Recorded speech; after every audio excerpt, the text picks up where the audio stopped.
Today, we're calling this one the brow raising lecture. And the brow raising topic that we're going to be discussing is going to be about different ways to lift the brow and everything about the brow. And we're doing that with Dr. David Samimi, who is my very good friend and also now kind of related to me because his brother married my sister and we have the same exact nieces. So those little nieces that everybody thinks are my kids, they're not my kids. They're my nieces and they're his nieces too.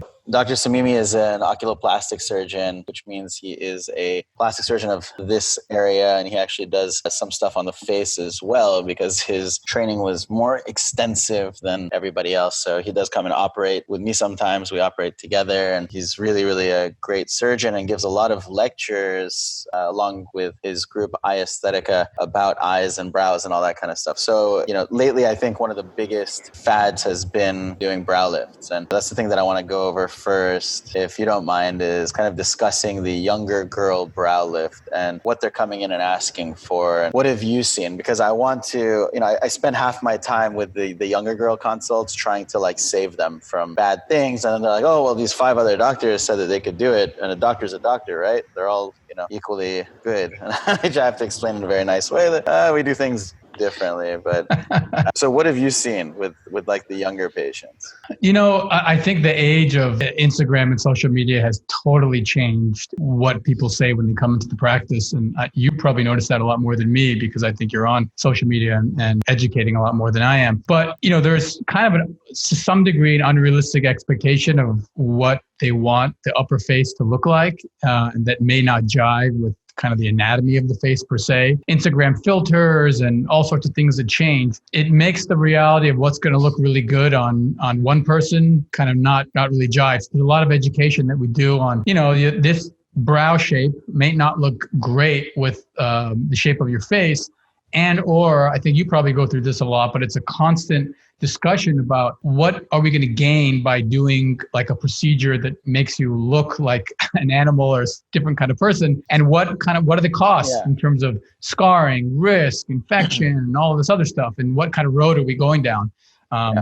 Because people used to make fun of looking like an animal. They would, and even Miss Wildenstein, or she's in New York and became kind of a cat type character. And everybody said, oh my God, it's so crazy how she wants to look like a cat. And then now everybody's coming in and not only are they asking for weird shit like fox eyes, but doctors are marketing it, which is insane. I think we should just go kind of step by step. And I think the best place to start is the bottom. So the devil's asshole. The devil's asshole is where I'd like to start. And that would be thread lifts for the brow. And if you could tell me first your visceral response to when you hear about thread lifts on the brow. My gut is that my devil's asshole starts to twinge, and I think I poop my pants. First, the idea of putting in a foreign body to try to have it be a cable that's going to hold things up is ludicrous, because whether it's actually if it's going to work by it being a cable that's going to hold long term, then you're leaving this foreign body with God knows what kind of extent all the way through in an area where it's, less than a half centimeter thick. So you're kind of A, asking for a complication there. B, if it's an absorbable one, how long is it really going to last and what is it actually going to be doing? And then C, when I look at the photos, and I think you've commented on this too, one of my pet peeves is A, lighting being different, and routinely the lighting is different on the post-operative photo. B, makeup, that there's no makeup before, there's makeup after. And then C, it's photoshopped and the thing looks different. Yeah, and there's very few procedures that I would say are truly insane, because there's a lot of things that I don't agree with, and I just don't do them. But another doctor can come up with a justification for it. And we don't argue. I say, yeah, I see your point of view. It makes sense. And you can do that. I just don't prefer to do it. This is one of the cases where I think it lends itself more to natural selection, where the doctors who were just hiding their stupidity, or the nurses that were hiding how dumb they are, now come out of hiding. And they're like, hey, look, world, I'm a fucking idiot. I'm stupid. And I'm doing stupid things. And the reason I say that so aggressively is because there is no situation. It's not that I can't imagine a situation or that I would disagree. There is no situation where a thread lift in the brow would be beneficial. And I get it, okay, you think theoretically we can make some collagen, but okay, that just means you don't understand what collagen is. It doesn't mean that it's happening. It just means that your theory is based on a false reality. Gotcha. Well, let me shift and ask you, what do you think about the procedures, that use radio frequency, like Profound or other Morpheus that end up tightening and lifting? How has your experience been with those? So they should not be used to sell that procedure, meaning you can't really promise anybody that you could ever lift them by doing radio frequency, because again, it's illogical. It doesn't make sense that you'd get any substantial amount of concentric heat shrinkage or thickening that would lift to any significant extent. Meaning, yes, I've seen it work. It's worked with Althera, it's worked with Profound, it's worked with radio frequency, but not substantial enough to sell it to somebody to say, here, I'm going to promise you a treatment. It's something that like I do Profound, and then by chance it like works sometimes for like a year, and I'm like, oh, cool. Hey, your brow went up a little tiny bit. And they're like, oh, that's great. I noticed that. And then it goes back. Or it kind of fits in that category of like, fat grafting. We're usually not going to do fat grafting as a standalone procedure by itself to get like results that people are super happy with. But if you're doing, other stuff in conjunction, little adjunct, add it on there. Yeah, I agree with you on that. So the heat-based treatments, I've never seen anything substantial. I have seen it work though, so I would never say it doesn't work. It works. It's just, I don't know when it's going to work. Nobody knows when it's going to work. It's kind of, the mechanism of action is unknown, and the reaction any particular person is going to get is unknown. I have also seen damage from that, where people do Althera, and Althera specifically can go heat the fat layer a little bit more than the dermis, and then all of a sudden your forehead a year later, you're like, oh, look great for a year because it was tight. And then now I'm looking like more wrinkly than I used to be. And it's not because you aged 1 year. It's because it actually melted some of the fat in the forehead, and the forehead wrinkles become more prominent because you're losing thickness here on the forehead. And that's where people become desperate and go try to inject fillers and fat and things like that, which you shouldn't really be injecting too much into the forehead. It's not a great place to inject. So RF and heat stuff for the brow, I think, is acceptable. I just would never promise anybody anything. Threads are completely unacceptable in the eyebrow, and you just declared to the whole world that you'd know nothing when you do brows. And it's such a strong thing for a doctor to say, and I don't like doctors who yell, scream, and say very aggressive things like that. So believe me that when I say it, it just means that it is a fact, and there is no other way of changing anybody's mind about that fact. Like if you were to get into a discussion about this and someone's trying to defend their views on it, it would be a Mike Tyson knockout within 2 seconds of me just explaining to you how irrational your thinking is. So, these are things where it doesn't matter if you have a two-sided conversation with somebody who can explain their point of view. You would just immediately show that it's wrong. Ben, I'd like you to really tell us how you really feel. I mean, don't hold back, please. Yeah. Well, it's just bad because it's selling people bad things and also spreading an idea that you should change yourself in a weird way. These things are not anatomically normal. And that is not a good thing to have in plastic surgery, where the world of plastics, we've been trying so long, patients, to find the doctor who's not going to mess them up. The last thing we need is patients going and asking doctors to do things that are going to mess them up. It's already hard enough to keep people looking natural and normal with the procedures that we do. And then to have patients going out and looking for it, asking for it. And you see the patients, like when you see like there's a group in LA who does these brow lifts that are just idiotic, and they look like this afterwards, and then they post it, and then you look at the comments, most people are like doing the vomit emoji, like, oh, and then some people are like, oh my God, I want that. I want to look like Bella Hadid.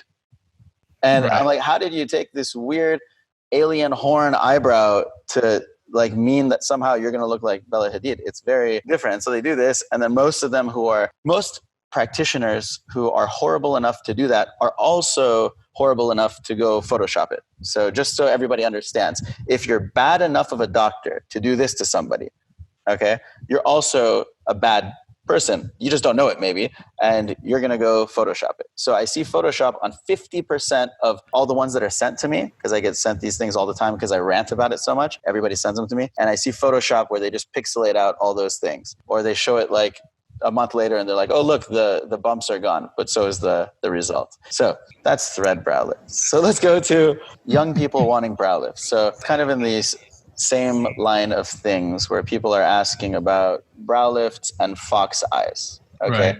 So before saying, let's go for the pros and the cons, but let's start with the cons. What happens if you go to one of these doctors in our home country, Iran, and they do a canthoplasty on an otherwise healthy eye, and it goes like this, and they take a picture and they put it on Instagram the minute after they do it, and you're like, oh my God, it's great. What's actually going to happen to those people? Well, they're probably going to end, it depends done, but in about, how it was 6 to 12 months, there's a good chance that it's not going to look like that anymore. I mean, if it was done in a safe way, if it was done in a way that, is going to make them kind of permanently look different, they are probably going to affect their ability to blink their eye naturally. It's not going to seem like a natural feeling eye, first of all. It touches back to what you're saying about the brow thread lift. The pictures that people are showing on Instagram, it's sometimes like immediately after the procedure. What the hell does that mean? Nothing. It's not how it's going to end up looking the rest of your life. So I think it's interesting that the common combo that I get asked, like you also, is to do that kind of, tail lift and cat eye together. And I'm kind of like, in some patients, it's actually a good idea. I mean, some patients do have a narrow palpebral fissure, and I'll recommend it to them. Listen, I think it'll be a beautiful thing for you if we elongate, the eye so it makes it more almond shaped, more youthful, and that's a great thing.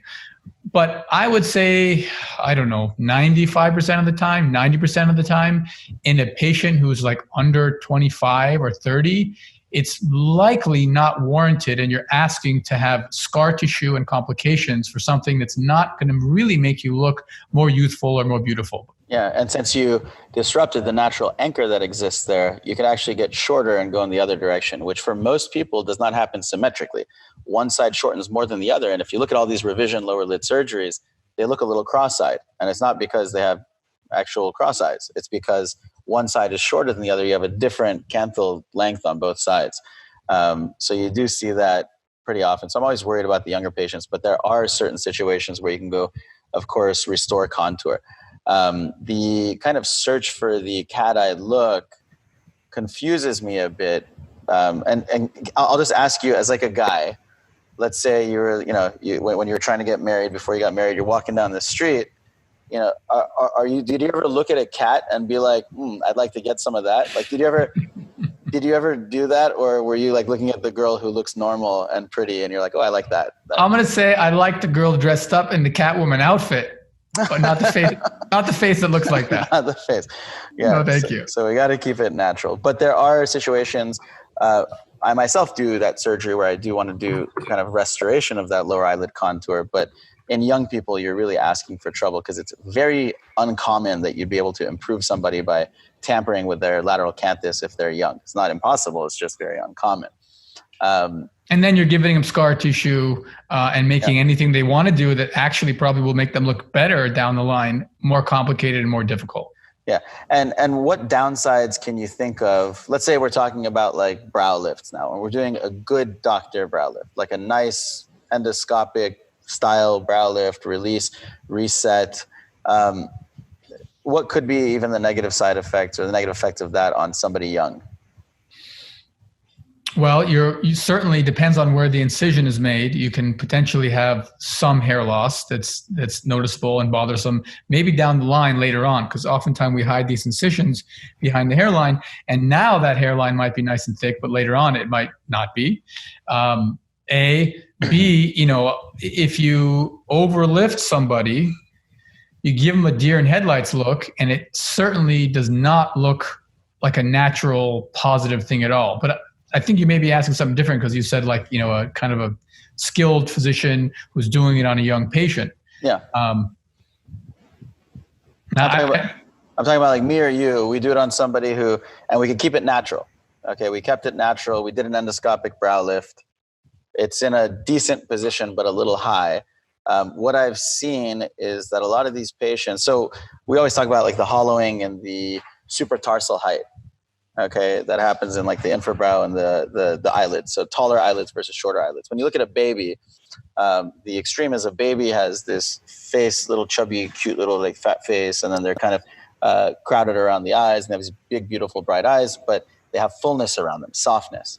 And then you look at somebody who's like a 90-year-old anorexic. Okay, I'm just giving extreme of appearance. Yeah. And they look gaunt, bony, hollow, dark in here, and they have a very tall upper eyelid. That's a sign of aging. This one's a sign of youth. When you take a 20-year-old or a 25-year-old and you lift this off in somebody who already had a good brow position, you've actually, in some patients, you've aged them slightly because you're seeing more tarsus. You're seeing more space here underneath the brow, which in some patients actually makes them look older. Just like when you do buccal fat removal on somebody, it can actually make them look older because it's changing the shadowing around the face and taking you more towards somebody more mature. Yeah. That's what I'm seeing with the infrabrow, but I still do brow lifts on younger people sometimes. The other thing that I worry about is, let's say you do an endoscopic brow lift on somebody who's young. The cheek, it's not something I worry about, it's just a matter of failure rate. The cheek is very dense in young people. And if you go try to lift the brow in somebody who's young and lift this whole cheek and keep it there, unless you've like really drilled it in and held it and made it impossible to move, it's going to slowly come back down. So the duration in younger people is also less. So even if you do a brow lift on somebody and you don't get any negative result, you do have to worry about the longevity of it, that it might go back down unless they really, really had that extra gap in space and they had extra tissue in this area and you're able to stretch it back out. That's part of it. Otherwise, you have to go actually do a full endoscopic mid-facelift with it to get it up and keep it there. Yeah. And the other thing to consider is the effectiveness of non-surgical therapies, certainly in younger people. It's so fantastic if you know what you're doing with Botox to relax the muscles that are bringing the brow down and adding some filler into the temples and the brow. So certainly in like these younger patients, I also, again, find myself saying, why the hell don't we try? I mean, this is a patient that kind of wanted to have a brow lift, and we decided to put some filler, and you can see the injection points of where we put it. And then you can go to the next slide, and you can see the kind of before and after. My face is there. I have one over here too. It's kind of the same idea. Let's see if I can zoom in. But there you go. So same kind of idea. You end up just re-inflating and making the brow, putting it in such a better position that looks natural. Natural as you lift it up. And the things that we see over here, if you look at the brow and the before, is that it's kind of droopy, it's a little bit deflated. And then you look in the after, and this is just with Botox. It was taken kind of back up to a normal position. I think I have the before and after on this guy. And the brow itself, on when he's wearing the purple shirt, it looks a bit kind of gaunt and deflated, and we're not necessarily with the filler lifting it per se, but you're inflating it with the filler, and it ends up looking just much more youthful. Yeah. So let's say we want to do a brow lift on somebody. Everybody's always asking, well, first they're always asking, like, I don't want to look surprised or fake or weird. I don't like brow lifts because I don't want to look startled. And I try to explain to them that just means you don't like bad brow lifts. That's, like, I don't like bad food. It doesn't mean I'm not going to eat food. I'll get pretty damn hungry. I don't like bad food. I don't like bad brow lifts. I don't like bad facelifts. All brow lifts are not inherently bad, and they can be done very, very naturally. So I always try to correct that immediately when I talk to somebody, but they don't get it because they've seen so many like kind of overly surprised people. Yeah, it's conceptually very similar to Botox. People say, no, I tried Botox once. It looked terrible on me and I don't want to do it again. And it's not like taking a pill where, I took this pill and it worked or it didn't. There's so much art involved in how you put it and where you put it that it's a totally different ball game if someone knows the anatomy and what they're doing. Yeah, you're talking about Viagra. I don't know why you'd go there, but so if we look at the diagram you have here, can you explain like the different types of brow lifts that you can do or things that you can do to kind of... Yeah, totally. When I first started out in practice, a lot of the approaches to rejuvenating the brow was kind of confusing to me because there's so many different ones. And, all of them have their different strengths and weaknesses. So I put this diagram together. This is in a book chapter, a book that my group published last year.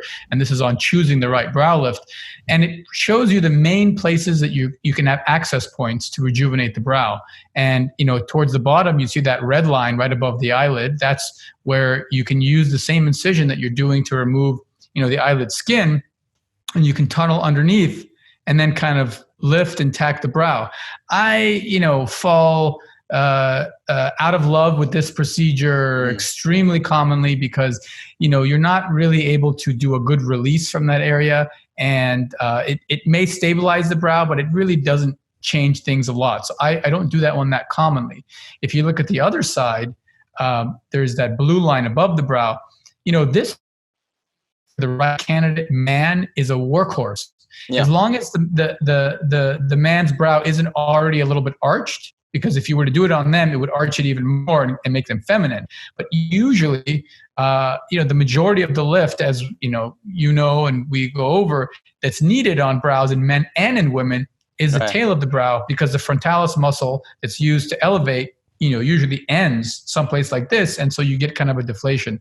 So doing that little procedure, lifting it right there I do it all the time. And in my hands, it works great. Right before we got on the call, I had a cosmetic consultation with a patient that was original surgery, had 2 previous upper blepharoplasties, and then had kind of tattooed her brow to be in a higher location. Mm-hmm. And so we were talking, that tattoo has kind of tied our hands a bit, because if we lift above, artificially, your brow is going to look crazy. So let's talk about that and reinforce this. So good. Yeah. So we have actually a brow master here, who's watching us, Nicole, and I'm sure a couple more. But these people are brow masters because they know what you're talking about. Unfortunately, there are probably about like 50% who don't get it. And so just so everybody understands, we've got brow hair, we've got brow skin, and we've got brow bone. That is all one thing. That's the brow. That's the eyebrow. It's all of it. It's not like just the hair. So you can't just say, okay, well, I'm going to lift the brow by drawing the hair higher, because the bone stayed where it was and the skin was where it was. And now you drew hair on the forehead. And I don't know who wants a hairy forehead, but it's drawing hair on the forehead. This is the forehead. This is the brow. So when people draw it over here and they kind of come across and go up this way, if they do it temporarily, it's all good. It's not a big deal. If you go actually tattoo that in, you've permanently screwed yourself for the rest of your life, because it is one of the most difficult places to get rid of a tattoo without, well, first of all, it's very hard to get out, but it's also without damaging the hair, damaging the skin. And let's say everything else starts to droop. Your hair, you drew it up here. Good job. It's all the way up there. But your brow starts hooding down and you're covering your eye like this, and the bone is still where it was, and the hair is up here on your forehead. And then you go try to lift them. Now they've got hair all the way up here, and all of a sudden their eyes back open, but they look like a freak. So never draw outside the hairline. Always, if you're filling in and you're doing microblading or brows or things like that, check out the Brow Project. You do like very, very fine amounts, and it's to avoid that problem. The benefit of doing a direct brow lift on some people is that you can actually cut out that area if you need to. So some people, you can actually do that. Right. And that's actually what this patient asked me to do. She says, I've seen you do it on so many of my friends and it looks great. And I said, your male friends, right? And she said, oh yeah. And I said, yeah. I'm not putting that scar on your face. Men have, thick hair and it looks great, but it ain't going to work for you. So, yeah. So before we get to your workhorse, within this, where is the incision that goes all the way across here or all the way across here that everybody uses commonly? Do you use that at all? I use that very rarely. I mean, the what you're talking about coronal lift, like back in the day, and people are still doing it now. But going all the way across the top, because you get you're removing a big piece of tissue, so you get a nice kind of lift. But it's a all right. I think he's going to say that it gets a little bit more of an extreme look in some people, but it's an overly aggressive surgery that doesn't really need to be done. So right. And the other thing is when it's behind the hairline, it's going to elongate the forehead a bit and make someone's forehead look higher. And that's not a very youthful look per se. And the one that's in front of the hairline, which you point out was not on that picture because you don't really do it that often, but because the scar is going to potentially have a higher chance of being noticed. Either way, these ones we don't really like to do that go across the forehead or into the hairline over here because they're overly aggressive. You can get hair loss, scarring. Even if you do it well, it's just overly aggressive. You're not frozen anymore. I fed the mice that were running my my router, so hopefully they'll be. Give them some crack cocaine. Get them go fast. Get them going. All right. What's the workhorse? I have my favorite that I do. Well, you've seen, I do on like everybody. What's your favorite to do? On a female that has long hair, with, forehead that's relatively, not too short. My workhorse actually is putting the incision right in front of the hairline, like that, where that red line is, or at the hairline. And I remove a crescent of skin and I save subcutaneous fat so that you don't end up having the wound depressed. And with very minimal dissection, I don't necessarily need to go and do a larger release. And I have yet to see that incision show after it heals after 2 months, because it just fits along the hairline. Yeah. It allows the lift and allows me to position it wherever I want. This is, one example of that lift. I think it's, sorry, I'm kind of, there you go. Oh, here, you know what, here. This might kind of freak some people out, but, there's kind of what it looks like when I'm doing it, which I can easily do in the office. And then it just changes the angle, the vector of the tail of the brow, which is all you really need to do. And so in combination with the blepharoplasty will make it look just so much more youthful. So if the patient has a hairline that we want maybe to kind of shorten, long hair in a female and just needs the tail, I love that one. The other one I do, probably less as common, is potentially similar to what, I think the way that you like to do is going behind the hairline. Benefit is, you definitely aren't going to have a noticeable scar. But I don't routinely use, you're fantastic with the drill to make holes in the bone to give it some stability. I usually don't have the drill in the place that I'm at to do that with. So yeah, well, I don't have fun unless I'm drilling somebody's skull. I have this thing that's wrong with me, so I don't know what it is. But yeah, my workhorse has kind of become doing like an endoscopic style lift, and it's nice the way that I do it, because people used to worry about, I have a tall forehead, I can't do it. I have too heavy of a brow, it's not going to work. And realistically, I've been doing it on all types of foreheads, all types of cheeks, all types of brows, and it actually gets up exactly where you want it to be, and it looks great. Ariel's asking if that's what I did to her. That's what I did. It's an endoscopic style lift. And personally, when people ask about like lifting versus forehead lowering or all this stuff, I kind of like taller foreheads on some people. I don't think it's, I know maybe it doesn't fall into the guidelines that everyone thinks aesthetically is there, but I like it. If somebody has a really like beautiful face, beautiful forehead, if it's tall, like I like it. So I don't like overly excessive ones where they look like they're bald, but I do like tall foreheads or five heads. Right. So I think they're actually pretty nice. And what do you tell patients about modulation with things like Botox after you do a brow lift? Okay, so everybody always asks, and they say, I want to get the brow lift so I don't have to do Botox anymore. I say, well, that is not the case. I say, I've done tons and tons, and I've seen tons and tons. The most natural outcome I can get for you for being natural always is that I do a natural lift, meaning I reset everything, release it, and just set it back. It's basically a setback procedure, leaving all your musculature intact, doing kind of minimal damage to the brow depressor muscles or corrugator release. I don't do that anymore because it doesn't age well. It doesn't mean great. When you do it on somebody for 5 years, they don't have to use Botox or forever. But then after 5 years, they start to spread. They get wider and wider and wider because they don't have that natural tone there. So I don't like to mess with the body's natural balance. I like to keep things natural. That's why I go in and I make an incision, I release everything, and I take it back. And I'm able to do that because I put bone tunnels wherever I want into the cranium, and I can just throw a couple temporary stitches in there, low tension because I release all the way down to here. And when you do that, this comes up with no tension and it stays there with less scarring. So I tell them, if you want to remain natural, you're actually going to need to still maintain with Botox. The other benefit is that if you maintain with Botox, you're going to get more longevity out of this. Instead of lasting 5 years, like all these endoscopic brow lifts, because if you read online, people will come in saying, I'm always scared. I'm not going to do an endoscopic brow lift because I heard it only lasts 5 years.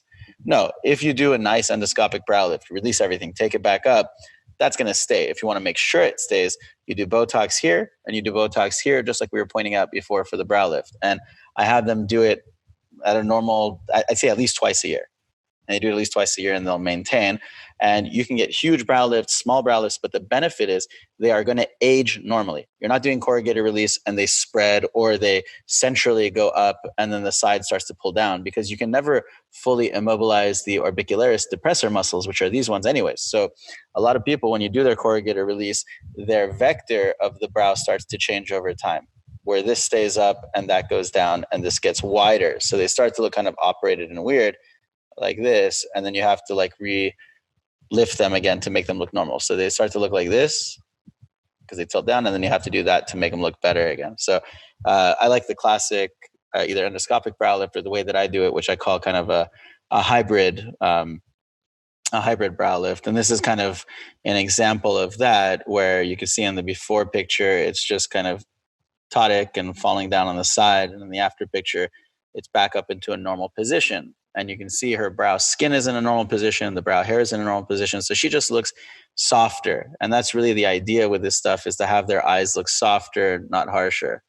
Exactly. I had a picture I saw amazingly published as a before and after on someone's website. And it shows, in my mind, like what you want to avoid. So this one in Spanish, they actually call this, it's called Jesucristo o Dios mío. And it's like, oh my God, how could somebody lift somebody that crazy? Yeah. And the bad part about that picture too, is it really elevated the central brow, which is not a good look, because it's not only the position of the brow, it's the shape of the brow and the orientation. And, you want to have something with a little bit of a lateral kind of lift. That's why oftentimes you really don't need to do too much here. It's more lateral, like we talked about for our workhorses. Yeah. So horses and deers. So look at this one. So here's one where, and this is what I worry about with young people. So let's say the before picture, if you lifted her higher and did a brow lift on her, she would just look older. Exactly. Right? She would look more hollow here. She'd get darker. You'd be exposing all that hollowness that she has. So with this patient, instead of lifting the brow, which is actually what she had talked to me about initially, I said, listen, instead, why don't we put a little bit of volume back in here, inflate your brow skin, make your brow more visible so you see more of a front wall of brow. So she actually has taller brow skin. This area here is taller now. And that makes it look less dark. And so her brow actually looks like it's higher, even though it hasn't been touched.